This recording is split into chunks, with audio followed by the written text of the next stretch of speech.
I'd never thought through, like, how am I going to accomplish what I want to accomplish?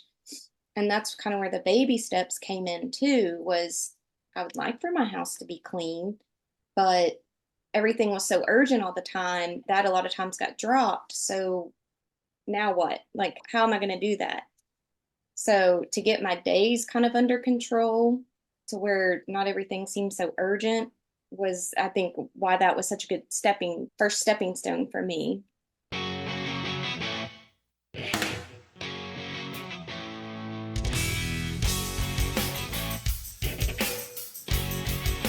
Welcome to the Simplified Organization Podcast, 15-minute conversations with real moms about managing our homes and family life cheerfully to the glory of God.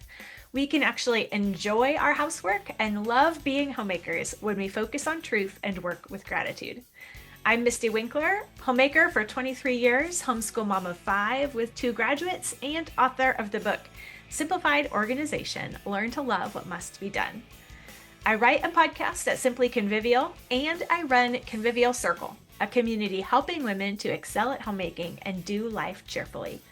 And today I'm joined again by one of our members in Convivial Circle, Clarissa Ramsey. Clarissa is a wife, mom of 4, and homeschooler. She's also a recovering perfectionist who spent most of her life falling into a boom and bust cycle until finding Convivial Circle. So thank you for joining me again, Clarissa. I'm glad to be here.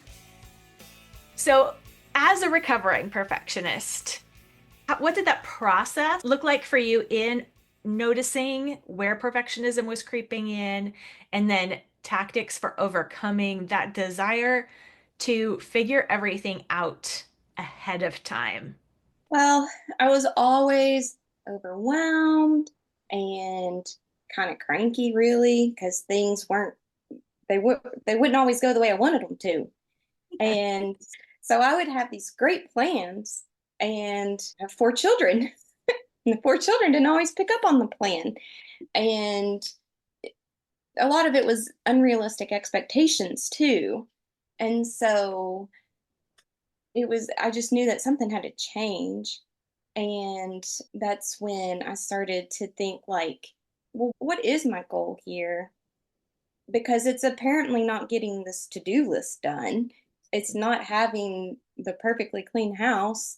Like, what am I doing here? Because this wasn't how I wanted it to be. And so that's when I started to realize, like, I wanted everything to be done just so, and that I had my list, and there wasn't a lot of grace in that either, because it was like, oh, well, mommy couldn't get the kitchen clean and now I'm in a bad mood. But what was more important was shepherding my child's heart, like helping them. There was more important things to be done. And so I still fall into it sometimes. I'm a very much a like checklist kind of person and want to get it done.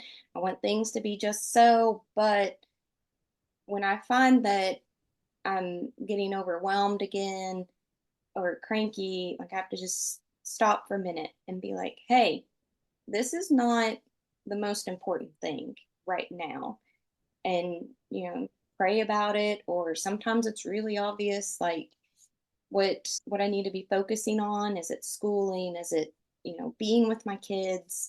So that's been a big part of the like finding out the perfectionism was, like, oh, like this isn't working, and what's wrong, and thinking through how can I live my life and not always be overwhelmed and cranky.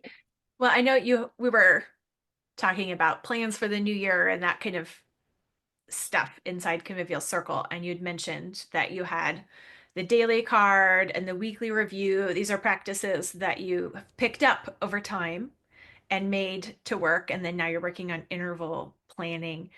And all of these things are places where perfectionism creeps in, that desire to like know ahead of time exactly how it will work and how the pieces will work together, and like make it a system first. And so Do you think that the order of those practices matters, or is it just starting anywhere, but with baby steps? What have you found for yourself in picking up those kind of planning practices? So I like a good plan, but I think I'm a little weird sometimes too, in that I'm a little bit of a free spirit. I don't know if it's that I sometimes get overwhelmed with a big plan, but I found that the daily card that was the first thing that really started helping me. I think I wasn't thinking like, what can I get done in a day? What's reasonable? I was real bad with like all or nothing, kind of Mhm. like a boomer bust. Like I would just jump all in and many times not finish something. And then like when I started to do the daily card, it was like, okay, what are my top three priorities? Like, what can I realistically get done in a day with four children and a household and homeschool? Like, what can I actually do? And that really helped shift my perspective as to like what was doable. And so for me the daily card was where I started, and to me it was really good because I didn't get overwhelmed by it, and it really helped to set my expectations of like homeschooling takes a lot of time. Like and and so to set my expectations realistically, and it was a quick win. Like, you know, I could always it took a little bit to get to where I knew what would be good on a daily card, but once I kind of got into the rhythm and knew what I could do in a day, it was a very quick win. Like most days, I could say, yes, I did it. And so that was the daily card was the most helpful for me in the beginning.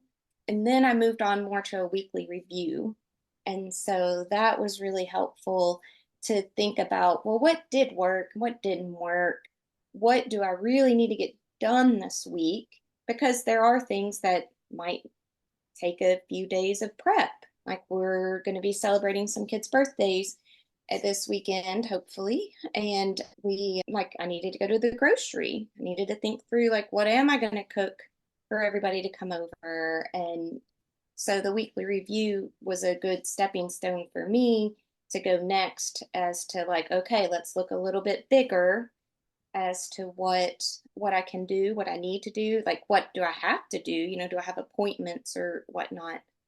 And then just this past year, I started to do the interval planning, and that went a lot better than I thought it would. I To me it was always so big, and then to actually start trying, it was really nice for me and the kids. Like we needed that break. It helped us to keep focus.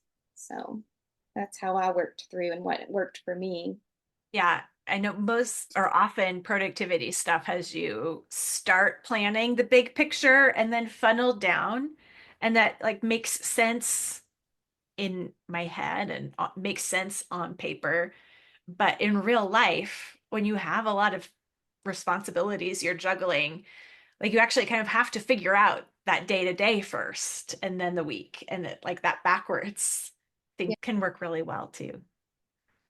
Yes, because well, I felt like my days were always so chaotic, and it was just like everything was kind of urgent. Like what, like and I'd never thought through like how am I going to accomplish what I want to accomplish.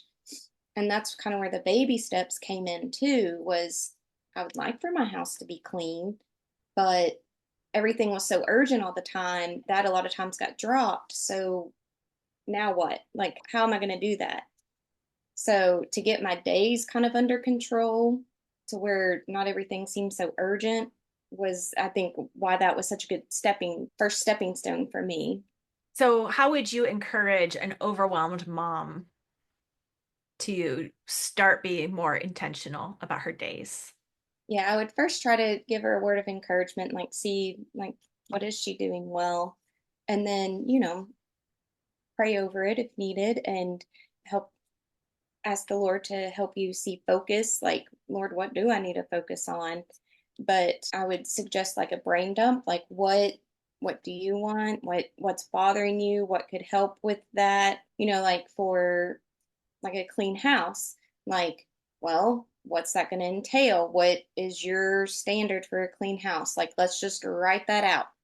Like laundry put away, sinks wiped off, dishes clean. Like, so what to you constitutes as a clean house? Let's brain dump that out. And then just kind of think through, like, well, what's your timing going to be?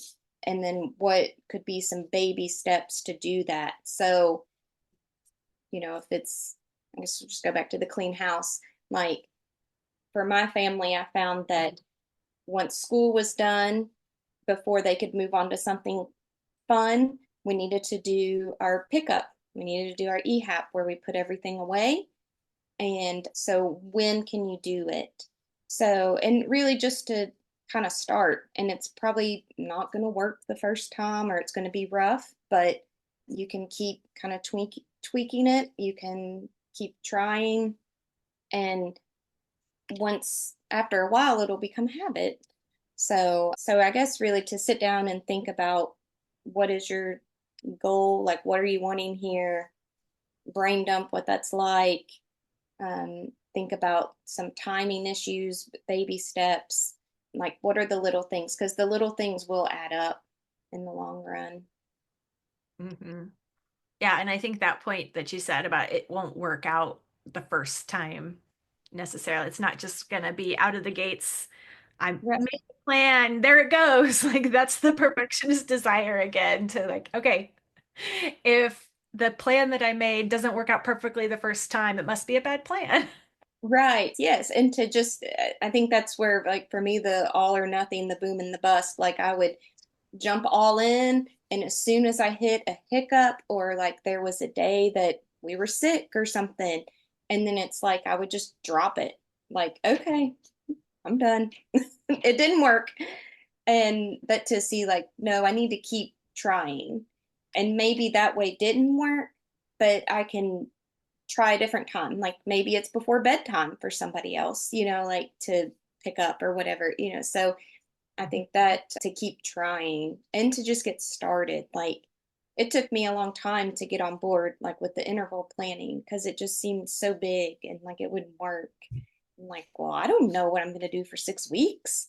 But after, listening to modules, doing the meetups, listening to the Tuesday seminars and stuff, it was like, okay, well, it's working for these other ladies. So I'm going to try it.